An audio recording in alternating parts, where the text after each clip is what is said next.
Баршаңызға қайырлы күн достар. Бүгін сіздермен өте тойымды әрі ерекше манты дайындап үйренетін боламыз. Видеоның соңына дейін тамашалаңыз. Ең алдымен бір дана жұмыртқамызға ұсақтап туралған аскөктің жұмсақ бөлігін қосатын боламыз. Жұмыртқа мен аскөкті жақсылап араластырып алғаннан кейін тұз қосылған жылы суымызды осы қоспаға қосып тағы да араластырып аламыз. Бұл қамыр өте ерекше, дәмді болып шығады, себебі піскен кезде қамырдан аскөктің дәмі шығып тұрады, яғни тәбетіңізді бірден ашады. Дайын болған сұйық массамызға шетінен бір кеседен ұн қоса отырып, өте қатты емес, немесе өте жұмсақ емес, орташа көлемдегі жұмсақтықта қамыр илейтін боламыз.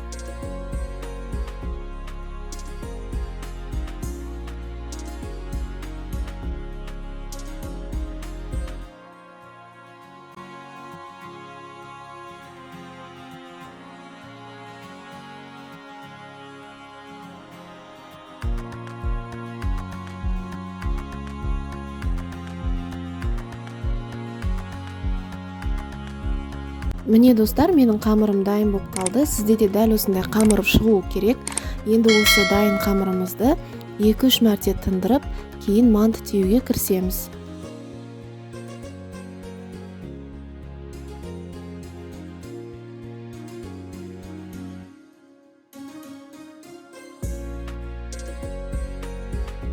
Біздің қамырымыз тынып дайын болам дегенше екі түрлі салма дайындайтын боламыз. Біріншісі менде фарш, пияз және де картоп. Менің фаршым өте майлы болғандықтан аздап картоп қосатын боламын, бірақ бұл міндетті емес. Ал екінші салмаға мен қуырылған пияз бен асқабақты араластырып қойдым. Салмасын дайындап боламын дегенше менің қамырым тынып дайын болды. Енді бұл қамырды өте қатты жұқа қылмай, орташа есеппен ұн себе отырып жақсылап жайып аламыз.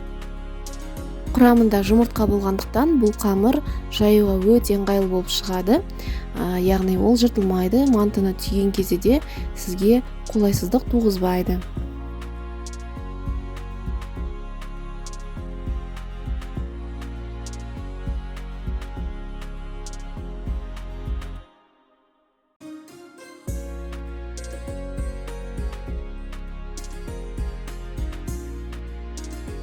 Қамырымыз дайын болды. Енді бірінші салмасына мен май құйып, тұз бұрыш салып, жақсылап араластырып алатын боламын.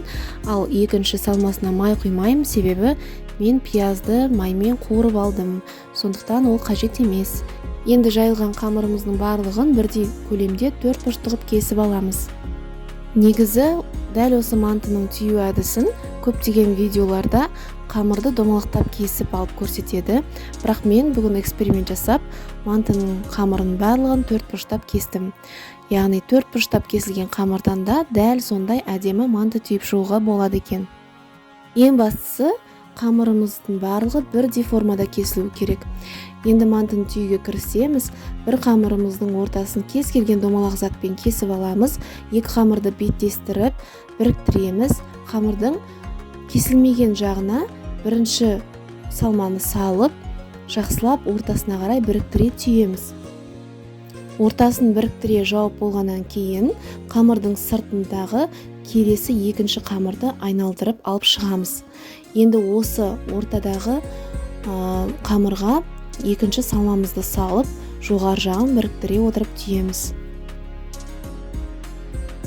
Міне достар, осылай өте әдемі, оп-оңай мантыны дайындап алуға болады екен. Яғни сіз бұл мантыны кез келген қонаққа ұсынсаңыз, өте ерекше тағам болып дайындалады. Сонымен қатар ол тәбетіңізді бірден ашады, себебі әдемілігі де, қамырының дәмі де ерекше. Сонымен қатар тойымды, кез келген қонағыңызға ұялмай ұсына аласыз.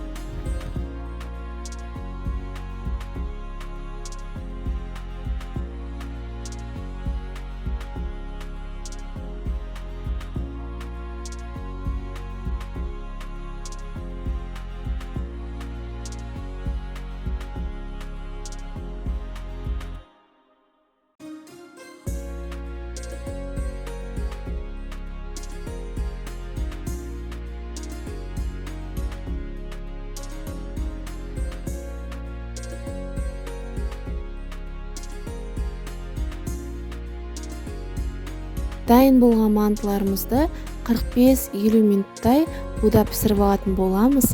Баршаңызға ас болсын, міндетті түрде дайындап көріңіздер. Осындай ерекше тағаммен қонақтарыңызды таң қалдырыңыз, отбасыңызды қуантыңыз. Сіз қандай салмамен жасайтын едіңіз, және де келесі видеоларда менен қандай тағам түрін күтесіз, сол жөнінде комментарийға жазып кетіңіздер. Лайк басып пікір қалдыруды ұмытпаңыздар, арнаға жазылып қойыңыздар.